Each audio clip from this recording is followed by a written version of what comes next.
ना राहुल गांधी ने माफी मांगा है, ना सोनिया गांधी ने मांगा है, ना तेजस्वी यादव ने मांगा है। क्या मतलब है इसका? क्या चाहते हैं वो? ये लोग वही है ना कि पहलगाम में बेटियों का धर्म पूछकर पतियों को मारा गया, उसके बारे में कोई शब्द नहीं बोले थे। हम भी जवाब दे सकते हैं, अच्छा जवाब दे सकते हैं, लेकिन हमारे वो संस्कार नहीं है। नमस्कार, आप देख रहे हैं चौकस भारत और मैं ब्रजेंद्र। सदाकत आश्रम के दहलीज पर जहां कांग्रेस पार्टी का कार्यालय है, बिहार प्रदेश का, भारतीय जनता पार्टी के जो लोग हैं या कहें कार्यकर्ता हैं, खासकर मंत्री जो हैं बिहार सरकार में, वो भी वहां पहुंचे और एक आंदोलन का स्वरूप दे रहे थे। वहां पर नारेबाजी चल रही थी और अचानक से एक स्थिति भी ऐसा पैदा हो गई जो बिल्कुल आश्चर्य में डालने वाली थी।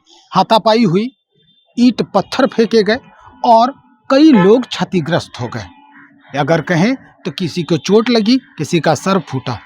अब इस बाबत जो है कई तरह से बातें तो आ रही है, दोनों पक्षों से बातें आ रही है, लेकिन भारतीय जनता पार्टी ने इस पर जबरदस्त संज्ञान लिया है और कुछ देर बाद ही भारतीय जनता पार्टी के कद्दावर नेता कहें रविशंकर प्रसाद, पूर्व मंत्री रहे हैं भारत सरकार में, और दिलीप जायसवाल जो पूर्व प्रदेश अध्यक्ष भी हैं बिहार के और फिल वक्त सांसद हैं, उन्होंने संयुक्त रूप से प्रेस को संबोधित किया।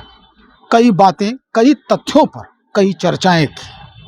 हम सुनवाते हैं आपको क्या कुछ कह रहे हैं रविशंकर प्रसाद जी और दिलीप जायसवाल जी। आज हम बहुत पीड़ा से आपसे बात कर रहे हैं। मैं कुछ अपनी बात कहूंगा, फिर माननीय जायसवाल जी अपनी बात कहेंगे। क्या समझते हैं कांग्रेस वाले? कितना अहंकार है उनका, कुछ भी करेंगे। प्रधानमंत्री को तो गाली पड़ते ही पड़ते हैं, अब उनकी मां को भी पड़ेंगे। और जब विरोध में लोकतांत्रिक तरीके से सदाकत आश्रम में प्रोटेस्ट किया जाएगा तो लाठी डंडे से बरसाएंगे। कि कांग्रेस की ये मानसिकता स्वीकार नहीं है, साफ साफ कांग्रेस के लोग समझ लें। और जब जब उन्होंने प्रधानमंत्री का अपमान किया है तब तब हारे हैं। हम लोग काउंटिंग कर रहे थे, 107 बार उन्होंने मोदी जी को गाली पड़ा है। चौकीदार चोर, मौत का सौदागर, क्या क्या नहीं कर हर बार। लेकिन भारत में मां को कम से कम सम्मान से तो देखते हैं ना, किसी की भी मां। और जो मां स्वर्गवासी हो गई, जिसने बर्तन मांज करके हमारे प्रधानमंत्री को आगे बढ़ाया, उसके बारे में ऐसे शब्द, अपशब्द। मतलब राहुल गांधी ने माफी मांगा है, ना सोनिया गांधी ने मांगा है, ना तेजस्वी यादव ने मांगा है। क्या मतलब है इसका? क्या चाहते हैं वो? हम भी जवाब दे सकते हैं, अच्छा जवाब दे सकते हैं, लेकिन हमारे वो संस्कार नहीं है, ये हम कहना चाहेंगे। हम देश की माताओं का सम्मान करते हैं। याद करिए, ये लोग वही है ना, उन्होंने सेना से उनकी शहादत का सबूत मांगा था। ये लोग वही है ना कि पहलगाम में बेटियों का धर्म पूछकर पतियों को मारा गया, उसके बारे में कोई शब्द नहीं बोले थे। खुद बात देश में जब बदनामी हुई तो भागे भागे गए थे। SIR पर हमने बहुत बात की है। ये दोनों राजकुमार घूम रहे हैं, कितना झूठ बोलेंगे? ये बात हमने पहले भी कही है कि अगर 21 लाख मरे हैं तो उनको वोटर रहना चाहिए क्या? अगर 7 लाख लोग एक से अधिक जगह वोटर हैं तो उनको वोटर लिस्ट पर रहना चाहिए क्या? अगर 35 लाख लोग यहाँ नहीं पाए गए तो क्या उनको वोटर लिस्ट पर रहना चाहिए क्या? यही तो चुनाव लोग करेंगे और उसको लेकर दोनों घूम रहे हैं। और कितना झूठ बोल रहे हैं कि राशन कार्ड छीन लिया जाएगा और आपकी जमीन अडानी अंबानी को दे दी जाएगी। क्या राहुल गांधी कोई बेशर्मी की पराकाष्ठा करेंगे आप? क्या मतलब है इसका? कितना झूठ बोलेंगे आप? और याद करिए, आज यहां बताना जरूरी है, जो मैंने पहले भी बताया था कि महाराष्ट्र के चुनाव में इन लोगों ने संविधान बदलने की बात कही, तो कांग्रेस पार्टी को हमसे अधिक लोकसभा की सीटें 24 में, समाजवादी पार्टी को हमसे अधिक सीटें आई उत्तर प्रदेश में। एक बार जनता को सच्चाई मालूम हो गई तो हरियाणा हारे, महाराष्ट्र हारे, दिल्ली हारे, अब बिहार भी हारेंगे। अब क्या क्या कह रहे हैं, 14 से ही लोग वोट की चोरी करके जीत रहे हैं। राहुल गांधी जी, बिहार और देश के मतदाताओं का अपमान करना बंद करिए। Please stop insulting the voters of India and Bihar. और इस बार बिहार में आपको पूरा जवाब मिलेगा। मित्रों, जहां तक मुझे मालूम है, आज जो लाठी खाए हैं, राम मंडल जी को ईंट पत्थर से मारा गया, मुकेश पटेल महामंत्री ओबीसी को सिर पर ईंट से मारा गया, सुनील कुमार महतो ओबीसी को ईंट पत्थर से डंडा से मारा गया, शिवशंकर प्रसाद, अनिल शर्मा ओबीसी, बाकी मुकेश यादव, अजय कुमार, जितेंद्र सिंह, अरविंद यादव। FIR फाइल हुआ है, पुलिस कार्रवाई करे, ऐसी हमारी अपेक्षा होगी। एक बात आते आते मुझे बात बताई गई कि कांग्रेस के कोई जिला अध्यक्ष ने कहा सदाकत आश्रम तो देश का आश्रम है, इस पर हम हमला नहीं करने गए थे, हम विरोध करने गए थे। ये सदाकत आश्रम में कांग्रेस का दफ्तर है और ये कांग्रेसी का राजेंद्र बाबू का निवास है। और राजेंद्र बाबू की कितनी चिंता की आज हम पटना के पत्रकार मित्रों को बताना चाहेंगे कि जब मैं राज्यसभा का MP बना तो कांग्रेस राजेंद्र बाबू जिस छप्पर फूस में रहते थे उसका सुधार मैं नहीं करवाया, उन्हें कुछ नहीं करवाया। और बाद में कुछ उद्योगपतियों ने जो पीछे उनके लिए रहने का इज्जतदार घर बनाया था उसका भी मेरे संसदीय फंड से इंप्रूवमेंट मैंने ही किया था। तो ये है कांग्रेस पार्टी का सदाकत आश्रम। क्या राजेंद्र बाबू, क्या मौलाना मजबूर किसी के लिए ठीक काम नहीं किया? ये क्या बोलते हैं? तो मित्रों, इसकी बहुत ही भर्त्सना करते हैं। बिहार की जनता बहुत जवाब देगी। इस तरह के क्रूर हमले का पुलिस कार्रवाई करेगी। इस विषय को पूरे प्रदेश में बहुत गंभीरता के साथ रखेगी। देखो मित्रों, सोचने की बात, एक तरफ हमारे प्रधानमंत्री की मां का अपमान, नीतीश बाबू की सरकार में देखिए कि 2,70,00,000 परिवार हैं तो हर महिला को 2 लाख और 10,000 रुपया एडवांस देने का निर्णय किया गया। ये सोचने की बात है। आजीविका दीदी को भी आप देखते हैं, एक तरफ माताओं बहनों का ये अपमान और एक तरफ प्रधानमंत्री की मां का अपमान। ये बिहार देख रहा है और इसका जबरदस्त जवाब दिया गया। वीडियो सामने में है। भाजपा के कार्यकर्ता हमारे प्रधानमंत्री के मां पर जो बात कही गई उसका प्रोटेस्ट कर रहे थे और सही प्रोटेस्ट कर रहे थे। कानूनी प्रक्रिया हुई है, हम लोगों ने FIR भी फाइल किया है, लेकिन कार्रवाई भी हुई है। पर मेरा स्पष्ट मानना है कि लोकतंत्र में लोकतांत्रिक तरीके से ही जवाब देना चाहिए। आप अपने सभाओं में अगर गलत बातें कहेंगे, आप किसी की भी माता को अपमानित करेंगे, तो हम जनतांत्रिक एक दल के नाते हर हालत में आपका विरोध सड़क पर भी करेंगे। और एक बात मुझे और कहनी है, हर मां का सम्मान है। प्रधानमंत्री हमारे नेता हैं, दुनिया के सबसे लोकप्रिय नेता हैं, उनकी माता जी का अपमान किया जाएगा तो हम बर्दाश्त नहीं करेंगे। लोकतांत्रिक शांतिपूर्ण तरीके से प्रोटेस्ट कर रहे हैं और कानूनी काम नहीं चलेगा। सर, उनका कहना है कि सोनिया गांधी को जर्सी गाय कहती है बीजेपी। किसने कहा है? चलिए आगे चलिए, आप कोई प्रश्न जी बताएं। क्या ये वोटर लिस्ट के वेरिफिकेशन की प्रक्रिया है, ये 2024 के लोकसभा चुनाव में क्यों नहीं हुई? आपको मालूम है ये निर्णय चुनाव आयोग करता है, 2003 में भी हुआ है। वोटर लिस्ट का रिवीजन एक कानूनी प्रोसेस है। संविधान समझते हैं कि मैं बहुत गंभीरता से पूछा, ये मैंने संसद में भी पूछा है। राहुल गांधी को ऊपर नहीं करती तो हमारे चीफ व्हिप है डॉक्टर साहब, जो चिट दिया उसको बोल देते हैं। संविधान कितना समझता है, बोलने दीजिए।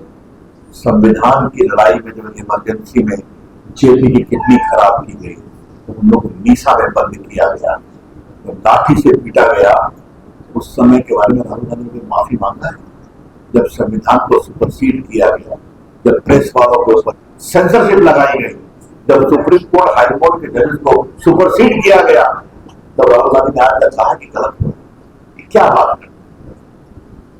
एक सवाल है, सीमांचल में संजय जायसवाल ने सीमांचल में 3 लाख लगभग लोगों को संदिग्ध बताया चुनाव आयोग ने, उन्होंने नोटिस भेजने की तैयारी।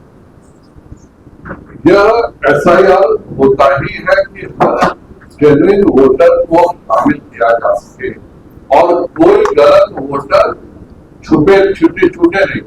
और उसी के तहत यह इलेक्शन कमीशन का काम है। इसमें मैं कुछ भी नहीं बोलना चाहूंगा, इलेक्शन कमीशन तय करे, लेकिन जो अहर्ताएं इस देश में प्रत्येक नागरिक को होना चाहिए, अगर उसमें कोई भी कमी इलेक्शन कमीशन पाती है तो यह उसका जिम्मेवारी है कि उस व्यक्ति के बारे में पूरी जांच करे और तभी वोटर लिस्ट में नाम इंक्लूड हो, क्योंकि इलेक्शन कमीशन के वोटर लिस्ट की पहली अवस्था है कि वह व्यक्ति भारत का नागरिक होना चाहिए।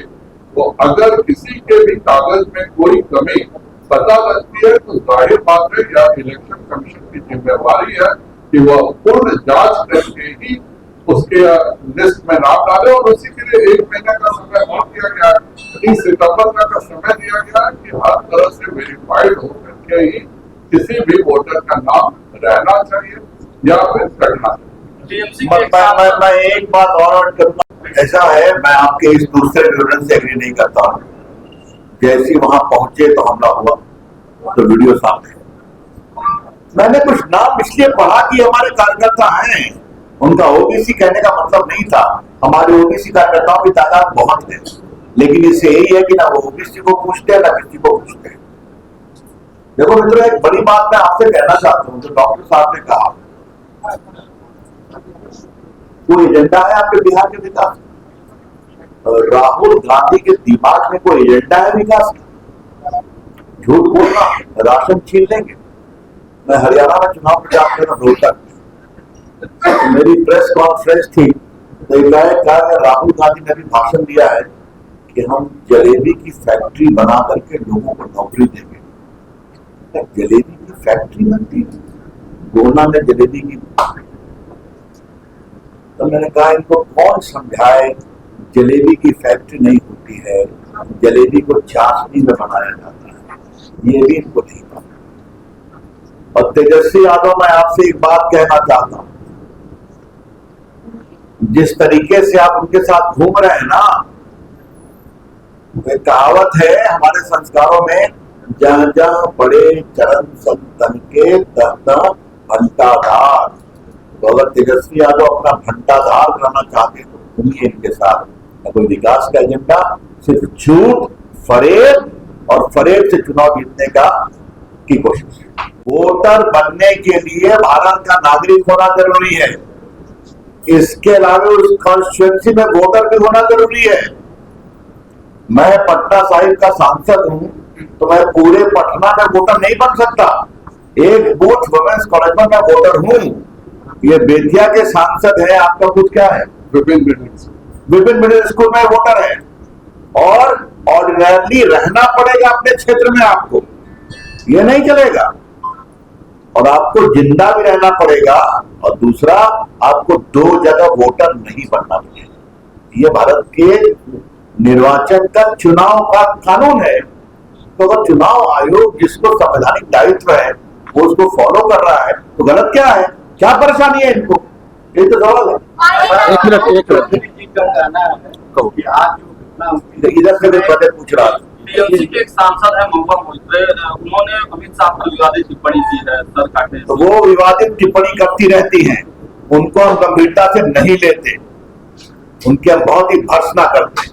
अगर इस तरह की बात मैं कह दिया, मैंने उसकी बहुत भर्त्सना करता। मैं उनकी टिप्पणी का जवाब देकर करके उनको मैं महिमा मंडन नहीं करना चाहता।